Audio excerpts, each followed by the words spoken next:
ఇక్కడ ప్రాణాయామాలలో ఒక రకమైనటువంటి ప్రాణాయామం భస్త్రికా ప్రాణాయామం. అదైతే నేను ఇక్కడ ప్రాక్టీస్ చేస్తున్నాను. ప్రాణాయామం అంటే శ్వాస నియంత్రణ.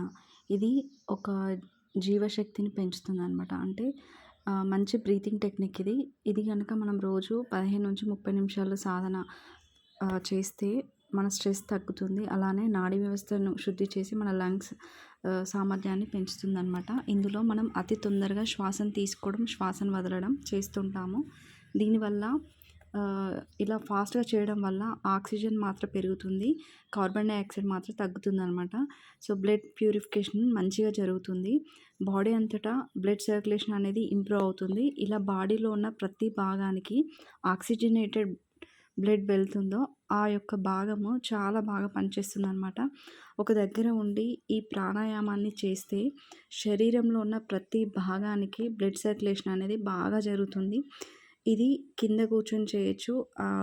కింద కూర్చోలేని వాళ్ళు చైర్‌లో కూడా కూర్చొని చేయొచ్చు. ఇది ఇంకో రకంగా కూడా చేయొచ్చండి. ఇలా చేతులు పైకెత్తి కాకుండా నార్మల్‌గా ఇలా సుఖాసనంలో కూర్చొని అలా కూడా చేసుకోవచ్చు.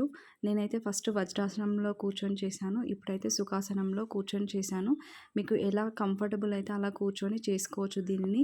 కానీ చేసుకోవడం అలవాటైతే చాలా రకాలైన హెల్త్ బెనిఫిట్స్ ఉన్నాయి. హార్ట్ ప్రాబ్లమ్స్, హై బీపీ, ఇంకా స్పైన్ సమస్యలు ఉన్న వారికి దీన్ని చేయకపోవడం మంచిదంట. ఇంకా ప్రెగ్నెంట్ లేడీస్, ఇంకా స్టమక్ పెయిన్ ఉన్నవాళ్ళు దీన్ని చేయకూడదు. ఎలా చేసినా కొంచెం గైడెన్స్ అంటే యోగా ట్రైనర్స్ దగ్గర చేసుకుంటే మంచిది.